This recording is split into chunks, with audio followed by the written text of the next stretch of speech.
இன்றைக்கு நாம் தியானிக்க இருக்கிற வசனம் எரேமியா 23ஆம் அதிகாரம் 23வது வசனம். நான் சமீபத்துக்கு மாத்திரமா தேவன், தூரத்துக்கும் தேவன் அல்லவோ என்று கர்த்தர் சொல்லுகிறார். இன்னைக்கு கர்த்தர் நமக்கு இடைப்படுகிறார்.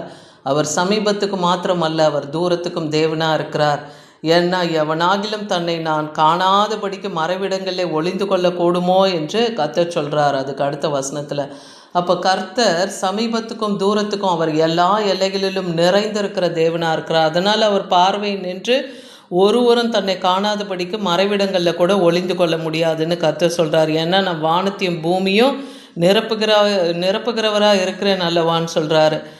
அதனால தான் தாவீது சங்கீதம் 139 1லேருந்து 10 வசனம் வரைக்கும் வாசித்து பாருங்கள். அதில் சொல்கிறார், நீர் என்னை ஆராய்ந்து அறிந்திருக்கிறீர், என் உட்கார்தலையும் எழுந்திருக்கிறதுலையும் நீங்கள் அறிந்திருக்கிறீர், தூரத்தில் என்னை அறிந்திருக்கிறேன், நான் படுத்திருந்தாலும் எழுந்திருந்தாலும் என்னை சூழ்ந்திருக்கிறேன்னு சொல்கிறார். என் வழியெல்லாம் உமக்கு தெரியும், என் நாவில் சொல் பிறவாத முன்னே நீர் அதை அறிந்திருக்கிறீர், முற்புறத்திலும் பிற்புறத்திலும் நீர் என்னை நெருக்கும் போது கரத்தை என் மேல் வைக்கிறீர். அது எந்த சூழ்நிலையிலும் கர்த்தர் தன்னோடு இருக்கிறத தாவீதால் நன்றாக உணர முடியுது.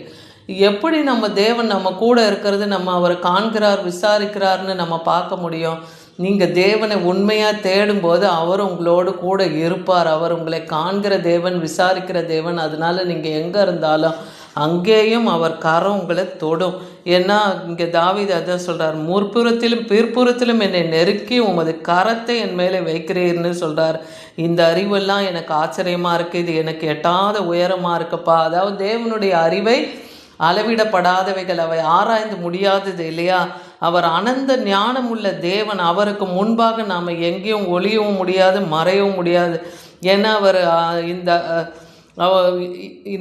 அதுதான் தாவீது சொல்கிறார், உங்களுடைய ஆவிக்கு முன்பாக நான் எங்கே மறைவாக ஓடி போவேன், நான் எங்கே போய் ஒளிந்து கொள்ளும், உமது சமூகத்தை விட்டு நான் எங்கே ஓடுவேன்னு சொல்கிறார். அப்போ கர்த்தருடைய கரத்திலிருந்து அவர் பிள்ளைகளை யாராலையும் பிரிக்க முடியாது. அதே போல் அவரும் அவர் பிள்ளைகளை விட்டு என்னால் விலகாத தேவனாக இருக்கிறார்னு நம்ம இந்த வார்த்தையிலேருந்து தெரிந்து கொள்ள முடிகிறது.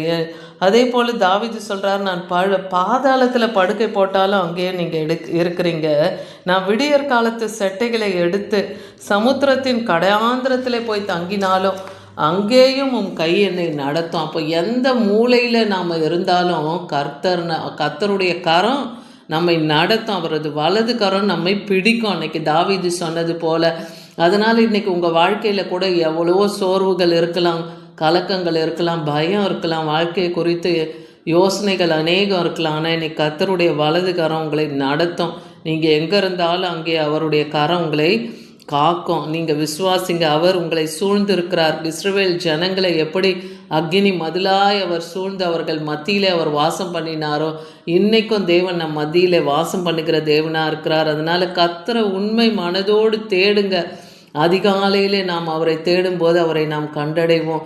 அவருடைய கிருபைகள் காலை தோறும் புதியவைகளாக இருக்கு என்பதை நீங்கள் உணர முடியும். அவர் கிருபையின் சத்தத்தை அதிகாலையில் நாம் கேட்டு ஒரு நாளும் வழிநடத்தப்படுகிறவர்களாக நாம் இருக்கணும். அதே போல் கர்த்தருடைய சமூகத்தை விட்டு நம்ம ஓட முடியாது. ஏன்னா அவரை நீங்கள் ஒரு விஷயம் நீங்கள் அவரை தேடிட்டிங்கன்னா அவருடைய பிள்ளைகளாகிறீங்க. அப்போ அவருடைய கரத்தின் நிழலில் உங்களை மூடி என்னால் அவர் பாதுகாப்பார். யோனாவை குறித்து நம்ம பார்க்கும்போது யோனாவுக்கு கர்த்தர் ஒரு கட்டளையை கொடுக்குறார் இல்லையா. நினிவே பட்டணம் அழிகிற சூழ்நிலையில் இருக்குது. அங்கே 1,20,000 பேர் இருக்கிறாங்க. அந்த மக்கள் பாவத்தினால அழிந்து கொண்டிருக்காங்க. அந்த இலையில் போய் கர்த்தருடைய வார்த்தையை அறிவிக்கும்படியாக அவர் அனுப்புகிறார். ஆனால் யோனா என்ன பண்ணுறாரு, கர்த்தருடைய சமூகத்திலேருந்து விலகி அவர் தர்ஷீஸுக்கு ஓடி போகிறதுக்காக யோப்பா பட்டணத்தில் அங்கே போய் ஒரு கப்பலில் கூலி கொடுத்து அந்த கப்பலில் அவர் கப்பலில் அவர் கடந்து போகிறத பார்க்குறோம். அப்போ கர்த்தருடைய சமூகத்தை விட்டு அவர் விலகும்படியாக அவர் தர்ஷீஸுக்கு போக கப்பல் ஏறி அதில் போய் அவர் அடித்தட்டில் போய் சுகமாக படுத்து உறங்கி கொண்டிருக்கார். அப்போது கர்த்தர் என்ன பண்ணுறார், கர்த்தர் யோனாவுக்கென்று ஒரு அழைப்பை வைத்திருக்கிறார். அதுலேருந்து அவர் ஓடவும் முடியாது, ஒளியவும் முடியாது இல்லையா. அதனால்தான் கர்த்தருடைய கரம் அவர் அடித்தட்டில் அவர் படுக்கை போட்டு நல்லா உறங்கி கொண்டிருக்கும் போது ஒரு பெரும் அந்த கடலில் ஒரு அலை கொந்தளிப்பை உண்டாக்கி அந்த கப்பலை தத்தளிக்க பண்ணும்போது அந்த கப்பலில் இருக்கவங்க எல்லாரும், பயணிகளும் அந்த மாலுமி எல்லாருமே பயப்படுறாங்க. அப்போ இது எதனால் நேரிட்டதோன்னு சொல்லி எல்லாரும் கலங்கி துவைக்கும் போது இவன் மட்டும் உறங்கும்போது யோனாவை விசாரிக்கும் போது யோனா தன்னிமித்தமாக தான் இது வந்ததுன்னு சொல்கிறார். அதே போல் சீட்டு குலுக்கி போடுறாங்க. அப்போ யோனாவின் பேரில் அந்த சீட்டு விழுது, அவரை தூக்கி கடலில் போட்டுறாங்க. அப்போவும் கர்த்தர் என்ன பண்ணுறாரு, ஒரு பெரிய மீனை யோனாவுக்காக தேவன் ஆயத்தப்படுத்தி வைத்திருந்தார். அவர் கடலில் தூக்கி எறியப்பட்ட போது அது ஒரு பெரிய மீன் அவரை விழுங்கி போட்டதுன்னு பார்க்குறோம். 3 நாள் அளவும் அவர் மீனின் வயிற்றில் இருந்தார். அப்போ அவர் தேவனை நோக்கி கதறி அவர்கள் தன்னுடைய விண்ணப்பங்களை கண்ணீரோடு அந்த யோனா அந்த மீன் வயிற்றில் வைக்கிறார். 3ஆவது நாள் கரையிலே வந்து அந்த மீன் அவரை துப்பினதுன்னு பார்க்குறோம். அப்போ ஜீவனோடு யோனா எழுந்துக்கிறார். அதுக்கப்புறம் யோனா போய் அந்த பட்டணத்திலே இந்த அழிவு உண்டாக போகுதுன்னு எச்சரிக்கை சொல்லும்போது, கர்த்தரால் உரைக்கப்பட்ட வார்த்தையை சொல்லும்போது, அப்போ அந்த ஜனங்கள் எல்லாரும் அங்கே இருக்கிற ராஜா அந்த தேசத்தை ஆளுகிறவன் முதற்கொண்டு அங்கே இருக்கிற எல்லா சிறு பிள்ளைகள், எல்லா பெரியோர் சிறியோர் முதியோர், அப்புறம் மிருக ஜீவன்கள் கூட 3 நாள் உண்ணாமல் குடிக்காமல் எதையும் புசிக்காமல் தண்ணீர் குடிக்காமல் எல்லாமே உபவாசம் இருந்தாங்கன்னு பார்க்குறோம். எல்லா மக்களும் ரெட்டு உடுத்தி அந்த ராஜாவும் தேவ சமூகத்தில் வந்து அவங்க தன்னை தாழ்த்தி தங்கள் பாவ அக்கிரம மீறுதலுக்காக தேவ சமூகத்தில் தாழ்த்தினாங்க. அப்போ தேவன் நினிவேவுக்கு வந்த அந்த காரியத்திலிருந்து தேவன் விடுதலை ஆக்கினார்னு பார்க்குறோம். அதனால கர்த்தருடைய சமூகத்தை விட்டு இன்னைக்கு நாமும் ஓட முடியாது. தேவன் எதற்காக நம்மை அழைத்திருக்கிறார் என்பதை நாமும் உணர்ந்து அவருடைய வார்த்தையின்படி நடக்க துவங்கணும். அப்படி நம்ம நடக்கும்போது கர்த்தருடைய பாதுகாப்பு நமக்கு இருக்கும். ஏன்னா அவர் உன்னதங்களில் வாசம் பண்ணுகிற தேவனாக இருக்கிறார். அதனால நம் தேவனாகிய கர்த்தருக்கு சமமானவன் யாருன்னே சங்கீதம் 113:5 பார்க்குறோம். 1 ராஜாக்கள் 20ஆம் அதிகாரத்தில் ஒரு சம்பவத்தை பார்க்கும்போது, இஸ்ரவேல் ஜனங்களுக்கு விரோதமாக சீரிய படையினர் வந்து 1,00,000 காலாட்படைகளோடு வந்து இஸ்ரவேல் ஜனங்களை முற்றுகை போட வராங்க. அப்படி சூழ்ந்து கொள்ளும்போது தேவனுடைய மனுஷன் ஒருத்தன் வந்து இஸ்ரவேல் ராஜாவை பார்த்து சொல்கிறான், கர்த்தர் பள்ளத்தாக்குகளின் தேவனாயிராம அவர் மலைகளின் தேவனாகவும் இருக்கிறாரு.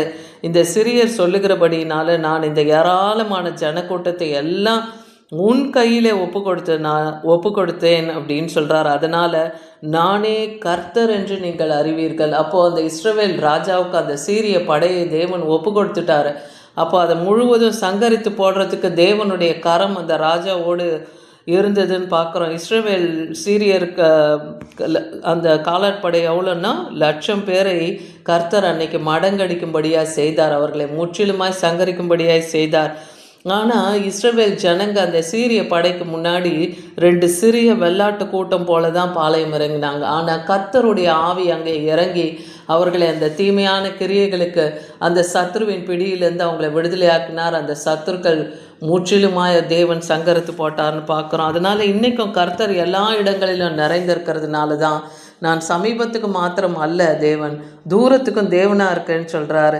அவர் மக்கள் இதையெல்லாம் மக்களுடைய செயல்களை எல்லாம் தேவன் கவனிக்கிறார். அதனால் கள்ள தீர்க்கதரிசிகளின் போதனைகளுக்கோ எதிர்த்து உண்மையான தேவனை ஒவ்வொருவரும் தேடும்படியாக கர்த்தரை நோக்கி நீங்கள் பார்க்கும்போது அவர் உங்களை எல்லா இக்கட்டுக்கும் உங்களை நீங்களாகி ரட்சிப்பார். எல்லா நெருக்கத்திலையும் தாவீதை காத்து வழிநடத்தின தேவன் அவர் முதிர் வயதில் ஒரு நல்ல இளைப்பாறுதலை கொடுத்தது போல உங்களுக்கும் தேவன் நல்ல ஒரு இளைப்பாறுதலை கொடுப்பார். மோசேக்கும் அதுன்னு சொன்னார், நான் உனக்கு முன்பாக போய் கோணலானவைகளை செவ்வையாக்குவேன், நான் உனக்கு இளைப்பாறுதலை தருவேன்னு சொல்கிறார்ல.